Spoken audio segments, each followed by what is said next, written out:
আমরা সোশ্যাল মিডিয়াতে নিজেদেরকে যত পলিশড, ঝাঁ-তকতকে, পরিপাটি, গোছানো, সাজানো দেখাই, আমাদের জীবনটা কারোরই তেমন একটা নয়। কারণ এটা এডিটেড ভার্সন। আমরা যখন কোনো একটা ভিডিও এডিট করি, যেমন ধরুন এই ভিডিওটার মধ্যেই হয়তোবা এমন কিছু কথা বলে ফেলা হয়েছে যেটা রাখা যাবে না, এমন কোনো কেউ চলে এসেছে যাকে বাদ দিয়ে দিতে হবে, হয়তো হঠাৎ করে লাইটটা অফ হয়ে গিয়েছে, কিন্তু সেই লাইট অফ অংশটি ভিডিওর মধ্যে রাখা চলবে না। কিন্তু বাস্তবে কি তাই? সবগুলো ঘটনাই আমাদের সাথে ঘটেছে। শুধুমাত্র আপলোড করার জন্য আমরা এটাকে এডিট করে চালিয়েছি।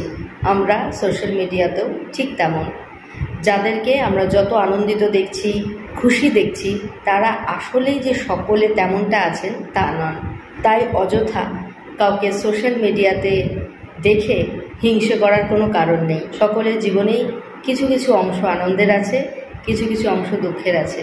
আমরা শুধু আনন্দের অংশগুলোকেই সোশ্যাল মিডিয়াতে দেখাই। তাই হিংসে না করে আনন্দ ছড়িয়ে দিন। ভালো থাকুন।